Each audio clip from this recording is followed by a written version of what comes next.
Hey, welcome back to the Disney Plus Everyday Challenge, and today we have Tiny House Nation, which is, there's a lot of them. There's a lot of shows called that, or at least different parts of that show spread between Disney Plus and Hulu. So this is the Tiny House Nation that's on Disney Plus. It's one season, has 9 episodes. It is from 2014. Each of the episodes are about 42 minutes each or so. But if you go to Hulu, there's also like more Tiny House Nation, and then there's like another spin-off of that. Apparently, there's a lot of people trying to get into a tiny house. It's a lot. And the two guys who are the hosts, John Weisbarth and Zach Giffen, I hope that's right. It says itself. It says they're the hosts. I imagine that's who they are, and it doesn't show their faces for some reason. Maybe they're in prison. I have no idea. So what this has is these guys, along with a construction team, they get together, they work out the dimensions and the space and all the other stuff that goes into building and they say this many times, 172 square feet. In which our first guests in the first episode, I only watched the one episode because I kind of got the point of it after one, is 2 people in their maybe 30s at the latest, married for 5 years, and they have a 2.5-year-old daughter. And they're going to move from a 3-bedroom house. it's about 3,200 or 2,300 square feet. I'm not sure exactly what they said, but it's and then move down into basically what is smaller than what their kitchen currently is. And for some reason, they decided to sell the house that they had and had to get out of it, leaving a week to have the house made. This sounds like a contrivance in order to make it more challenging and more intense and, oh my gosh, a deadline, that kind of stuff that they do in reality shows, because reality shows are not real for the most part. I don't doubt that these people moved into a neat little tiny house, and I think these kind of things are probably great with people who for me, like I could probably do a tiny house, but I don't know if I could share it with other people. Like I could handle a room off to one side that is my bedroom, and then it'd have to be another room that would have my computer and all the other extraneous stuff. They have a full kitchen in this, and it's honestly, I can reach my arms out. You probably can't tell how far I'm reaching out, but that is about the width, from the front to the back of the house that they live in. Now, the length of it, or I should say the width of it, not the depth, but the width of it is a little bit longer, and you have to realize that this is like a mobile home as well. It's not the kind of thing you can necessarily drive, but rather pull behind another vehicle. So you can pick up and go somewhere else. And it's more affordable because you don't have a mortgage, really. I mean, something this small isn't as expensive as getting one home with land and everything else. And if they have to pull up stakes, sure, they can do that and go somewhere else. But she has a garden outside, a full kitchen on the inside. The biggest thing is there's no plumbing, but there's still a toilet in there, so you can do your composting and such. They actually have it like a 2.5-year-old in this place.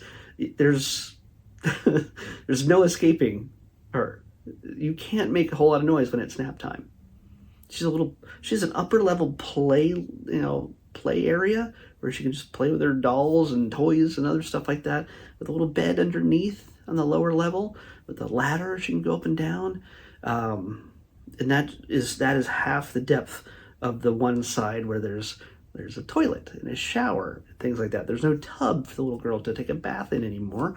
That's some sacrifices. A lot of this is talking about sacrifices and decisions you have to make. The closet space is just almost nothing, it seems like it. Like, I don't have a whole lot of variety of clothing myself. I have a lot of shirts, but everything has to go in storage, I'm thinking.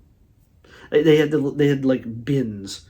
They had like tubs in which they had to decide to put everything into, and that they wanted to keep in their home. Like it's the guy who's, he's a dude. They're in Tennessee. He doesn't have like a super diverse outfit kind of situation, but he has to go to work, and so he has to have like a shirts and ties and pants and shoes and things like that. And she stays home most of the time, I'm pretty sure, with her daughter. And it would be a huge, even as introverted, I know it doesn't seem like it, but as introverted as I am, and just privacy, the whole one side of the building is just a window. It's just that. Yeah. By the way, mom and dad's door does close. It's a sliding pocketed door.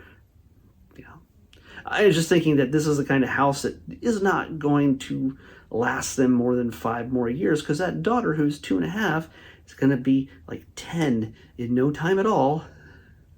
Well, you can do the math, but still, she's going to double in size, then triple in size, and she's going to not want to live in a little tiny space where her legs stick out into the kitchen.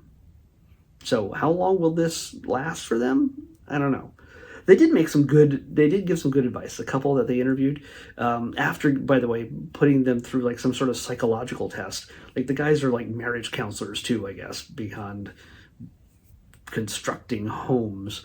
They seek advice from other people, but the one guy takes the couple, ties them up to each other, and stands them in a field and says, "Okay, now what's something that really annoys you about your husband or your wife?" I think they only asked her what she thought of her husband, because I think if he had said something about his wife, they might have gotten divorced right then. I don't know. Yeah. It just seems like a really bad decision.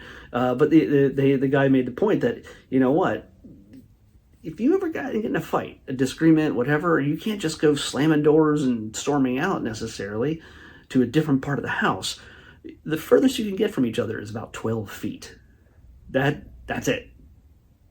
You can go stew in the bathroom, sit on the composting toilet. You go in the bedroom and watch the TV that's hanging on the ceiling that can come down. And yeah, that's how far apart you're getting, unless somebody just takes off.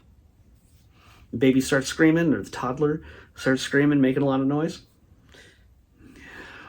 That's you can't escape that. But they did make, like I said, they did make a good observation that this is a tiny house is definitely not the type of place you want for a first house for newlyweds, because that marriage is going to end real fast. There's no space. You go from like, I'm single, to, assuming that they don't already live together in some other situation, they haven't lived with each other or known each other for many years already. But if they suddenly went from their own single places to one tiny home, you're just like, oh, we spent a lot of money on that wedding we're going to have to sell all this stuff just to pay for the divorce. Yeah. It's interesting. I don't like reality TV in general, because what I said earlier, so much of it is fake.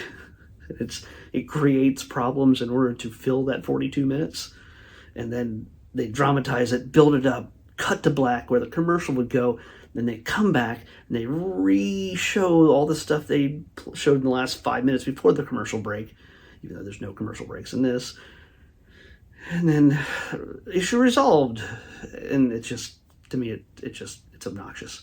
So yeah, if you love this kind of thing, I love the styling of the house and how they put it together. It's just, that kind of stuff interests me, how they can make it fit. I know I would have my own opinions about it, and making one myself in a way that would satisfy what I wanted, depending on where I would park it, or plant it, or however you want to do it. But yeah, it's not enough to make me go, I think I want to watch more episodes, because it's just, again, it's not their fault. It's just reality shows annoy me. So that's all I can really say for our first episode of 2025. Holy cow. It's just, that's how we're starting. Let's see how we're continuing. 231. Almost to the very end. I have a feeling I might know what this is. Nope, I'm wrong. Okay, understand. Excuse me. I have 4 categories for all these things. There's shorts, there's series, there's movies, then there's documentary, reality TV, live performances kind of thing. So there's 4 categories. And what we have more than anything else in this remaining list of 238, now 237, soon to be 236, is the fact that we have so many documentaries, music, reality shows. So be aware, we're going to get a lot of these when everything else is, God, I think we have half of everything. Half of everything is a documentary. Everything else fills up the other half. Movies next, shorts after that, and I think series we have the least of remaining. But we have another documentary or reality series. I do not know what this is. It seems possibly unsettling. We'll see. Did I say 231? 231. Rambling on. 231, Witness to Disaster. That's what we're watching next. Okay, Witness to Disaster. I don't know if that's a series or if it's just a single thing, but we'll find out soon enough. Witness to Disaster is what we're watching next on the Disney Plus Everyday Challenge. I'll see you back here tomorrow with that. Bye.